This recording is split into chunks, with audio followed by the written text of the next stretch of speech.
Hi friends, இந்த வீடியோவில் வந்து நம்ம இன்னொரு டைப் ஆஃப் ஹேங்கிங் வந்து நம்ம பார்க்கலாம்.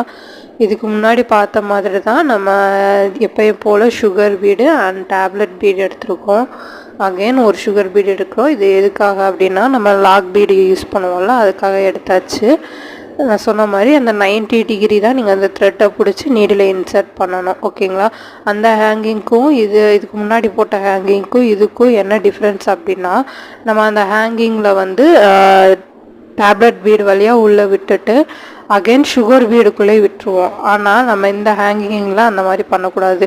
டேப்லெட் பீடுக்குள்ளே மட்டும் விட்டுட்டு நம்ம த்ரெட்டை வந்து வெளியே எடுத்துடணும். ஓகேங்களா?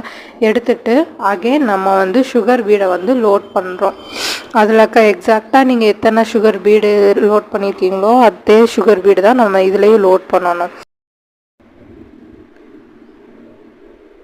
இப்போ நம்ம அதில் வந்து 7 சுகர் பீட் லோட் பண்ணியிருக்கோம்னா அதே அளவு 7 சுகர் பீடு தான் நம்ம இதுலேயும் லோட் பண்ணணும்.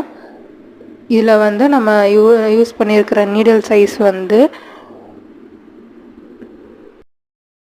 சேம் பீடரில் வந்து சைஸ் நம்பர் 10 தான் யூஸ் பண்ணியிருக்கோம். அதே சிங்கிள் லைனு த்ரெட்டு தான் நம்ம எடுத்திருக்கோம். ஓகேங்களா?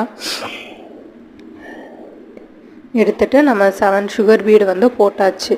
போட்டதுக்கப்புறம் நம்ம எடுத்துட்டு அந்த டேப்லெட் பீடு இருக்குது பார்த்தீங்களா, அதை வந்து நல்லா சென்டரில் பிடிச்சிக்கிடணும்.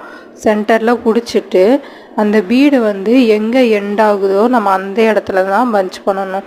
நம்மளாட்டுக்கு அதுக்கு பக்கத்துலேயே நம்ம பஞ்ச் பண்ணிடக்கூடாது. உங்களுக்கு அந்த ஃபினிஷிங்கும் ஷேப்பும் வராது. அந்த பீடை வந்து டேப்லெட் பீடை வந்து பிடிச்சிட்டு சுகர் பீடு வந்து எங்கே ஃபினிஷ் ஆகுது அப்படின்றத பார்த்துட்டு அதுக்கப்புறம் நம்ம உள்ளே பஞ்ச் பண்ணி எடுத்துக்கலாம். பஞ்ச் பண்ணி எடுத்துட்டோம்னா நம்மளுக்கு வந்து டைப் 2 ஹேங்கிங் வந்து கிடச்சிரும். இதை நம்ம அப்படியே கண்டினியூ பண்ணி ஸ்லீவை ஃபினிஷ் பண்ணிடலாம். தேங்க்யூ.